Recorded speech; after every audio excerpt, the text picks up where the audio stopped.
السلام عليكم ورحمة الله وبركاته. طلبة الصف الرابع الابتدائي، ازيكم حبايبي؟ اخباركم ايه؟ شرحنا لكم في فيديوهات سابقة درس السياحة في مصر، طبعا كان بيتكلم عن بكار، والحكاية طبعا انه حبه للسياحة وان هو امنيته يكون مرشد سياحي. كمان شرحنا لكم درس ضمائر المتكلم، وكمان شرحنا لكم درس اسماء الاشارة. النهارده باذن الله هنكمل معاكم شرح المنهج بتاعنا، والنهارده عندنا الدرس بعنوان الاسكندريه عروس البحر المتوسط. طبعا باين من العنوان ان احنا هنتكلم عن بلد اللي احنا كلنا بنحبها وهي الاسكندريه، وطبعا اللي بيشاهد الفيديو من الاسكندريه طبعا بنبعت له الايه؟ السلام. طيب، اتفقت معاكم في درس السياحه في مصر ان في نهايه الدرس ان بكار تمنى امنيتين أن يكون لديه جناحين ليطير بها أو بهما ليشاهد معالم مصر السياحية، أو يملك بساط الريح ليجلس فوقه ويشاهد معالم مصر السياحية. فعلا هنبدأ هنا في الدرس، طبعا كل الكلام ده خيال مش حقيقي. الدرس ده بيتكلم إن بكار جالس فوق بساط الريح، أو لسه ما جلسش، كان بيتكلم مع بساط الريح وقال له: قرأت أمس عن مدينة عريقة. قرأت أمس عن مدينة عريقة. مدينة طبعا في فرق بين المدينة أو القرية، المدينة بتبقى كبيرة. طب عريقة يعني إيه؟ عريقة يعني لها تاريخ إيه؟ كبير. عريقة يعني أصيلة أو قديمة، مدينة قديمة جدا يعني قديمة. تمام؟ قال له: قرأت أمس عن مدينة عريقة. خلاص؟ بيجتمع فيها طبيعة ساحرة اللي هي طبعا متمثلة في الإسكندرية في البحار، وعندنا البحر طبعا اسكندرية مليانة شواطئ جميلة، بالإضافة إلى التاريخ والآثار المتنوعة الموجودة في الإسكندرية. يبقى له: أنا قرأت عن مدينة عريقة بتتميز بوجود طبيعة ساحرة وهي الجو الجميل والبحر وأنواع الشواطئ المختلفة، كمان لها تاريخ عريق، كمان بها آثار مختلفة ومتنوعة وهنعرفها دلوقتي. بكار قال لبساط الريح: هل تعرف هذه المدينة؟ قال له: أيوه أعرفها، إنها الإسكندرية. الدرس ده بيبين لنا الآثار الموجودة في الإسكندرية. في أنواع للآثار هنعرفها دلوقتي. أنواع الآثار الموجودة في الإسكندرية عندنا 5 أنواع للآثار، هناخدهم حتى بالترتيب: آثار فرعونية، آثار يونانية، آثار رومانية، آثار قبطية. قبطية دي بتاع إخواتنا طبعا الإيه؟ المسيحيين الأقباط في مصر، كلنا إخوات طبعا. وآثار إسلامية اللي هي مرتبطة بالمساجد. تاني انواع الاثار عندنا في الاسكندريه: اثار فرعونيه، يونانيه، رومانيه، قبطيه، واسلاميه. لو لاحظنا هنلاقي ان كل الاثار الانواع دي بتنتهي بكلمه ايه: فرعونيه، يونانيه، رومانيه، قبطيه، اسلاميه. بتكبروا شويه بعد كده في الثانوي هتعرفوا ان الكلمه اللي بتنتهي بيه وت مربوطه دي بتبقى اسمها مصدر صناعي، بس دي مش مجالنا دلوقتي. يبقى الاسكندريه لها انواع من الاثار المختلفه وهي فرعونيه، يونانيه، رومانيه، قبطيه، واسلاميه. قبطيه اللي هي الاثار الموجوده اللي هي زي الايه؟ الكنائس. اسلاميه اللي هي اكيد هتبقى المساجد. طيب، يا ترى ليه اسم الدرس الاسكندريه عروس البحر المتوسط؟ بما لقبت الاسكندريه، يقول ما لقب الاسكندريه؟ هنقول بعروس البحر المتوسط. احنا عندنا طبعا البحر المتوسط موجود في مصر، طب هل هو موجود في بلاد ثانيه؟ انتوا طبعا دلوقتي في سنه 4 بداتم تدرسوا بقى الدراسات والخريطه. فمصر في الشمال عندنا بيبقى فيه البحر المتوسط. البحر المتوسط ده مكمل في بلاد تانية زي ليبيا وزي تونس والجزائر او المغرب، ومن فوق بقى واصل لايطاليا وبلاد كتير حوالين البحر المتوسط. طب ليه هم سموا بالذات الاسكندريه عروس البحر المتوسط؟ ما كان ممكن يقولوا مثلا على ايطاليا عروس البحر المتوسط. ايه السبب ان هم يقولوا الاسكندريه هي اللي عروس البحر المتوسط؟ قلنا عشان المدينه دي لها طبيعه ساحره اللي هي موجوده في البحر والجو جميل، بالاضافه الى الاثار المختلفه الموجوده فيها كميه اثار كتير وكمان متنوعه، سواء بقى فرعونيه، يونانيه، رومانيه، قبطيه، او اسلاميه. وبالاضافه ان المدينه دي لها تاريخ كبير جدا، مدينه قديمه جدا، يعني في مدن حديثه وفي مدن قديمه جدا. تمام كده؟ يبقى هنا سبب تسميه الاسكندريه بعروس البحر المتوسط هنقول بسبب تاريخها العريق، بالاضافه الى الانواع المختلفه من الاثار الفرعونيه، يونانيه، رومانيه، قبطيه، واسلاميه، بالاضافه الى الطبيعه الساحره من جو وبحر وهكذا. تمام كده؟ اتفقنا خلاص. بكار سال بساط الريح وقال له: هل تعرف هذه المدينه؟ قال له: ايوه اعرفها جيدا، فهي مدينه الاسكندريه. هنا بكار قال له خلاص تعالى يلا نطير بينا بساط الريح وديني على الاسكندريه عشان عاوز اشوف الاثار الموجوده بقى. طبعا الدرس ده عباره عن معلومات لازم نحفظ الاثار. فهنا بكار وهو جالس على بساط الريح او فوق بساط الريح هيشاهد اثار. ايه الاثار اللي هيشاهدها؟ هيشاهد مكتبه الاسكندريه. طبعا كلنا عارفين مكتبه الاسكندريه، وكان في مكتبه اسكندريه القديمه بس كانت غرقت، وعملوا الحكومه المصريه انشات مكتبه الاسكندريه، ودي طبعا من اكبر المكاتب او من اكبر المكتبات الموجوده في العالم. يبقى عندنا شاهد مكتبه الاسكندريه، كمان شاهد قلعه قايتباي. مين فينا بيروح اسكندريه ما يروحش قلعه قايتباي؟ من القلاع طبعا الجميله جدا، كلنا بنروح هناك وبنحب نتصور فيها. كمان شاهد المتحف الروماني والمسرح الروماني، كل دي اثار موجوده في الاسكندريه. كمان شاهد عمود السواري ومتحف الاحياء المائيه. متحف الاحياء المائيه ده موجود قريب من قلعه قايتباي، وبيبقى موجود عباره عن متحف، مكان بيبقى فيه كائنات حيه بحريه، بنخش جوه بنلاقي فيه كائنات غريبه اول مره نشوفها، كائنات بتبقى عايشه في البحر.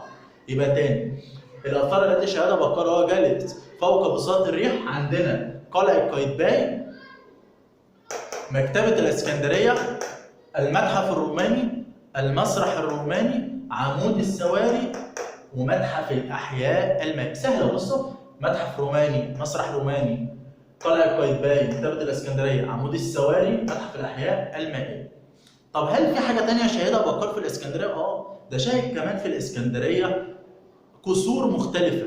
القصر ده ايه الفرق بين القصر والبيت؟ القصر ده بيبقى بيت، بس بيت كبير بقى وبيبقى فيه حدائق والكلام ده، انما البيت اللي هو بيبقى البيت بتاعنا زي اللي احنا ساكنين في بيت او في عماره، بس مساحته ما تبقاش مش زي مساحه الايه؟ القصر.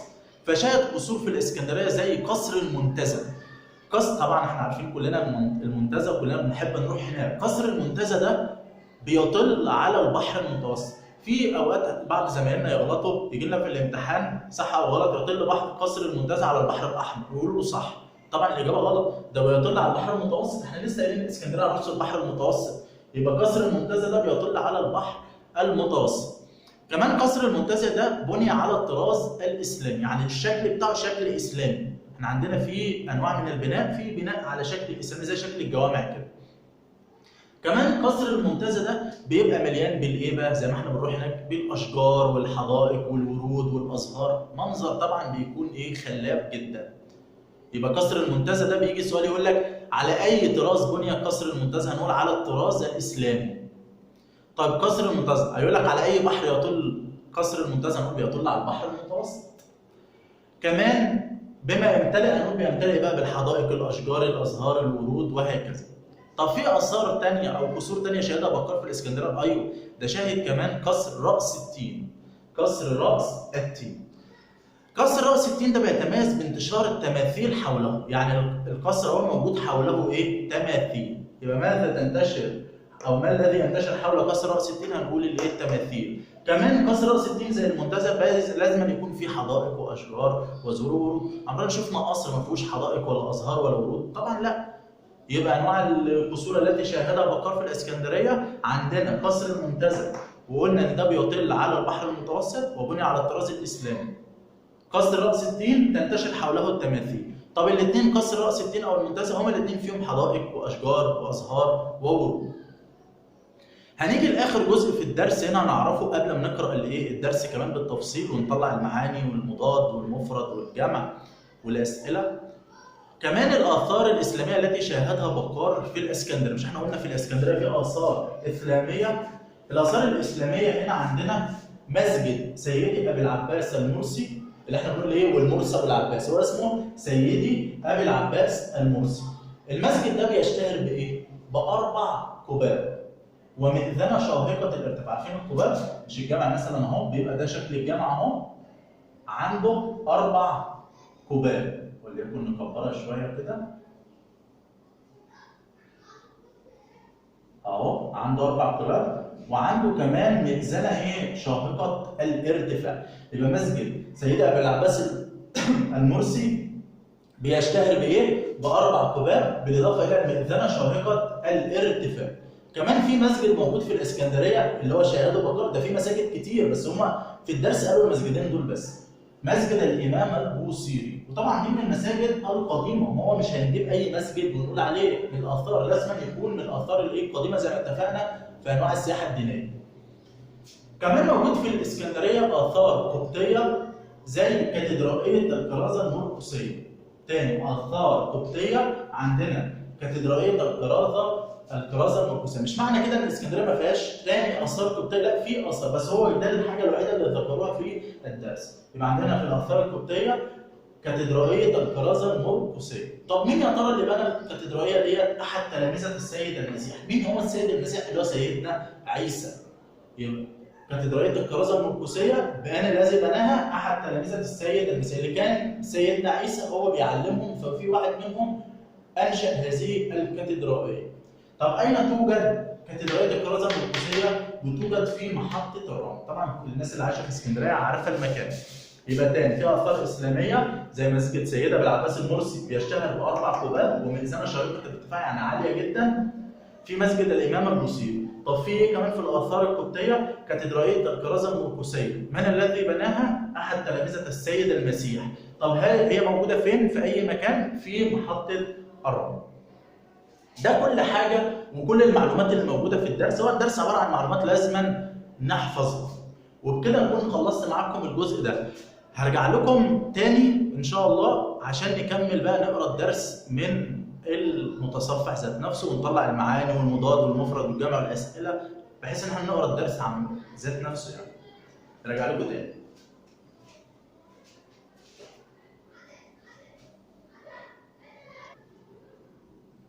ورجعنا لكم تاني يا حبايبي عشان نقرا الدرس زي ما اتفقنا من الكتاب. اهو عنوان الدرس: الاسكندريه عروس البحر المتوسط. تعالوا كده بقى نبدا القراءه بتاعتنا.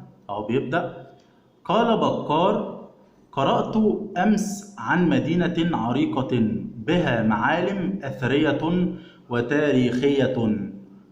طب ايه انواع الاثار؟ فرعونيه ويونانيه ورومانيه وقبطيه واسلاميه، بالاضافه الى الطبيعه الساحره، حيث يتعانق التاريخ والطبيعة كي يرسما معا لوحة رائعة على شاطئ البحر الأبيض المتوسط. يبقى قال بكار كلم بصوت ريح وقال له إن أنا قرأت أمس عن مدينة عريقة بها آثار. أنواع الآثار: الفرعونية، يونانية، رومانية، قبطية، إسلامية. كمان إن هي فيها طبيعة ساحرة، شاطئ وجو وجمال، وكمان تاريخ مفيش أعظم من كده. الإسكندرية مليانة بيه تاريخ كبير وعريق، موجودة طبعا على شاطئ البحر المتوسط. طب تعالوا كده نمشي تدريجيا. عكس قال سكت. أمس اللي هو امبارح، عكسها اليوم أو غدا. جمع مدينة مدن. عريقة معناه قديمة أو أصيلة، وعكسها حديثة. مفرد معالم معلم، والمعالم دي اللي هي أماكن معروفة ومشهورة. طب جمع فرعونية فرعونيات، جمع يونانية يونانيات، جمع رومانية رومانيات، جمع قبطية قبطيات، جمع إسلامية إسلاميات. الطبيعة الساحرة. الساحرة يعني الجميلة. الساحرة الجميلة أو الخلابة، عكسها طبعا القبيحة. حيث يتعانق هنا اللي هو إيه؟ يتحد أو ينضم التاريخ والطبيعة. طبعا التاريخ جمع التاريخ التواريخ، جمع التاريخ التواريخ. كي يرسم لوحة، جمع لوحة لوحات رائعة جميلة، عكسها قبيحة. وجمع شاطئ شواطئ، وجمع البحر البحار، وعكس الابيض الاسود. طبعا جمع البحر 3، يا اما البحار يا اما البحور يا اما الابحر. يبقى هنا عن اي شيء قرأ بكار نقول عن مدينه عريقه. ما هي المدينه؟ الاسكندريه. انواع الاثار الموجوده في الاسكندريه: فرعونيه، يونانيه، رومانيه، قبطيه، واسلاميه. تمام؟ طب ليه سميت بعروس البحر المتوسط؟ هنقول بسبب المعالم الأثرية والتاريخية الموجودة بها، بالإضافة إلى الطبيعة الساحرة والتاريخ العريق. تعالوا نكمل معانا. قال له: هل تعرف هذه المدينة يا بساط الريح؟ طبعا تعرف يعني تعلم، عكسها تجهل. جمع هذه هؤلاء، وجمع بساط بسط، وجمع الريح الرياح. قال له: تعرف المدينة ديت؟ بساط الريح طبعا لازم يبقى عارف كل حاجة. فقال له إيه؟ بساط الريح: نعم نعم، عكس نعم لا. أنا أعرفها يا بكار. يا بكار ده أسلوب نداء، وجمع أنا نحن، وأنا دي من ضمائر المتكلم خدناها الحصة اللي فاتت. هيا نذهب إليها إنها الإسكندرية. هيا يعني تعالى أو أسرع، عكسها أبطئ. يبقى هيا معناها تعالى أو أسرع، عكسها أبطئ. نذهب نرحل، عكس نذهب نرجع. طار بساط الريح، طبعا طار يعني ارتفع أو حلق، عكسها هبط. وبكار جالس فوقه، طبعا جالس عكسها واقف، وعكس فوق تحت. فرأى من بعيد، عكس بعيد يا حبايبي قريب، ومعنى رأى شاهد. رأى ايه من بعيد؟ البحر الأبيض المتوسط. كلنا بنروح اسكندرية وبتبدأ عينينا تجري على البحر والآثار الموجودة فيها في الاسكندرية. ورأى ايه بقى؟ هنا بقى يجي سؤال لك ما الآثار التي شاهدها بكار وهو جالس فوق بساط الريح؟ دي فرق انواع الآثار، فرعونية، يونانية، رومانية، قبطية، إسلامية. انما ما يقول لك ما الآثار التي شاهدها وهو جالس فوق بساط الريح، هنقول بقى ايه؟ قلعة قايتباي، متحف الأحياء المائية، متحف الروماني والمسرح الروماني وعمود السواري ومكتبة الإسكندرية. دي الآثار اللي شاهدها. طب جمع قلعة قلاع، القلعة دي بناء مرتفع. جمع متحف متاحف. مفرد الأحياء الحي، طبعا عكسها أموات. جمع المسرح المسارح. جمع عمود أعمدة. جمع مكتبة مكتبات وليس مكاتب. احنا دايما نقول ايه؟ مكاتب، انما جمع مكتب مكاتب، انما جمع مكتبة مكتبات. تعالوا نكمل. بكار: ما هذا يا بساط الريح؟ انني ارى قصورا فخمة، اللي لسه شرحنا من شوية، وحدائق غناء، هيا بنا نحلق فوقها لنعرف ما فيه. طبعا ارى قصور مفردها قصر. فخمة يعني عظيمة القدر، فخمة عظيمة القدر يعني حاجة ايه؟ عظيمة، عكسها حقيرة. وحدائق مفردها حديقة. غناء يعني كثيرة الايه؟ الشجر او واسعة الشجر. هيا بنا نحلق، عكس نحلق نهبط طبعا لنعرف ما فيه، اللي هي القصور اللي احنا قلنا عليها. القصر المنتزه ورأس التين، طبعا دي قلعة قايتباي اهي، شكلها طبعا تحفة، والبحر اهو جنبها. بيقول له هذا قصر المنتزه، طبعا كلنا عارفين وبيبقى موجود في المنتزه. يطل على شاطئ البحر. على اي شاطئ يطل قصر المنتزه؟ على شاطئ البحر المتوسط. انني اشاهد اشجارا واحواض زهور وحدائق واسعه، وكلها بنيت على الطراز الاسلامي. يبقى احنا هنا على اي طراز بني قصر المنتزه؟ نقول على الطراز الاسلامي، زي ما شرحنا في بدايه الدرس. طبعا مفرد اشجار شجره، مفرد احواض حوض، مفرد زهور زهره، مفرد حدائق حديقه، مضاد واسعه ضيقه، مضاد واسعه ضيقه، عكس بنيت هدمت، عكس بنيت هدمت. انظر يا بساط الريح، هذا قصر اخر، في قصر تاني اللي احنا قلنا عليه من شويه وهو رأس التين، يقع وسط حدائق خلابه. خلابه يعني جميله او ساحره او شديده الجمال، وعكسها طبعا قبيحه. تنتشر حوله تماثيل. يبقى ما الذي ينتشر حول قصر رأس التين؟ هنقول التماثيل، مفرد تماثيل تمثال. وذلك قصر رأس التين، جمع رأس رؤوس. يبقى قصر رأس التين يتميز ان بينتشر حوله التماثيل، بالاضافه الى وجود الحدائق والاشجار زي قصر المنتزه. تعالوا بقى ننزل على الآثار القبطية والإسلامية الموجودة في الإسكندرية. بساط الريح: إنني أرى كنائس، مفرد كنائس كنيسة. هذه كاتدرائية الكرازة المرقسية، لسه شرحناها من دلوقتي. دي لما يجي يقول لك اذكر أثرا من الآثار القبطية الموجودة في الإسكندرية، هنقول له إيه؟ كاتدرائية الكرازة المرقسية. طب الكاتدرائية دي موجودة فين؟ موجودة في محطة الرمل. جمع محطة محطات، وجمع الرمل الرمال. يبقى أين توجد كاتدرائية الكرازة المرقسية؟ في محطة الرمل. طب من الذي بناها؟ بناها أحد تلامذة السيد المسيح اللي هو سيدنا عيسى. مفرد تلامذة تلميذ، وهنا عكس بناها هدمها. بناها اللي هو أقامها أو أنشأها، عكسها هدمها. وجمع أحد آحاد. وهذه كنائس أخرى، يعني مش بس اسكندرية فيها الكنيسة دي، لا، في كنائس تانية وفي مساجد كثيرة أهو. بيقول أهو، بس هو بيجيب الحاجات اللي هي قديمة أوي. مفرد مساجد مسجد، عكس كثيرة قليلة. وهذا مسجد سيدي ابي العباس المرسي، اللي احنا دايما نقول ايه؟ والمرسي ابو العباس، هو المفروض اسمه ايه؟ سيدي ابي العباس المرسي. وهذه مئذنته الشاهقة الارتفاع. يعني ايه شاهقة؟ يعني شديدة الارتفاع او عالية الارتفاع. عكس الارتفاع الانخفاض، عكس الارتفاع الانخفاض. جمع مئذنة مآذن. وقبابه الأربع. يبقى المسجد ده بتاع سيدي ابي العباس المرسي فيه كام قبة؟ 4، زي اللي انا رسمتهم على السبورة من شوية. وهذا مسجد الإمام البوصيري. وهذه مساجد أخرى. جمع أخرى، أخر أو أخريات. يعني جمع أخرى هنشيل الألف اللي هنا دي، تبقى أخر بس، ألف قهر، أو أخريات نحولها ليه ومد بالألف والتاء. قال له في الآخر حقا يعني صدقا، وعكس حقا باطلا. عكس حقا باطلة. إن مدينة الإسكندرية فعلا إيه بقى؟ عروس البحر المتوسط. يعني بعد كل اللي احنا قلناه ده لازم أن تكون هي عروس البحر المتوسط بالآثار الموجودة فيها وبالبحر وبالحدائق وبالجو الجميل، فلازم أن تستحق هذا اللقب. طبعا لو جينا نبص كده على شوية تدريبات، مثلا لماذا سميت الإسكندرية بعروس البحر المتوسط؟ زي ما قلت لكم بوجود الآثار المختلفة، فرعونية، يونانية، رومانية، قبطية، إسلامية، بالإضافة إلى الطبيعة الساحرة والتاريخ العريق.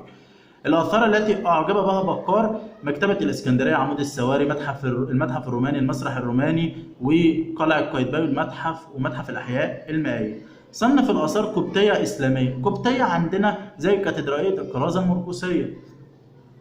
طيب إسلامية زي قلعة قايتباي ده إسلامية، مسجد أبي العباس المرسي ده إسلامية، إنما القبطية اللي هو كاتدرائية الكرازة المرقسية. طيب لما يجي يقول لك خريطة الكلمة خلابة، خلابة دي المعنى بتاعها جميلة أو شديدة الجمال، طبعا العكس بتاعها قبيحة. طيب النوع خلابة اسم، ده آخرها تاء مربوطة يبقى هتكون اسم. طب الجملة الحدائق خلابة أو القصور خلابة. وبكده بيكون الدرس شرحته لكم زي ما بدأت معاكم بشرح على السبورة، وحددنا كل المعلومات اللي في الدرس زي الطريقة اللي أنا متبعها دايما، وكمان قرأنا الدرس، وكمان حلينا بعض التدريبات اللي موجودة في كتاب المدرسة. بتمنى من أي حد بيشاهد الفيديو لأول مرة إن هو يشترك في القناة، وبتمنى من اللي هم بيشتركوا في القناة إن هم يشيروا القناة بين أكبر كم ممكن من أصدقائهم. وشكرا، واستنونا طبعا في فيديوهات تانية عشان احنا إن شاء الله نشرح معاكم بإذن الله باقي المنهج. شكرا.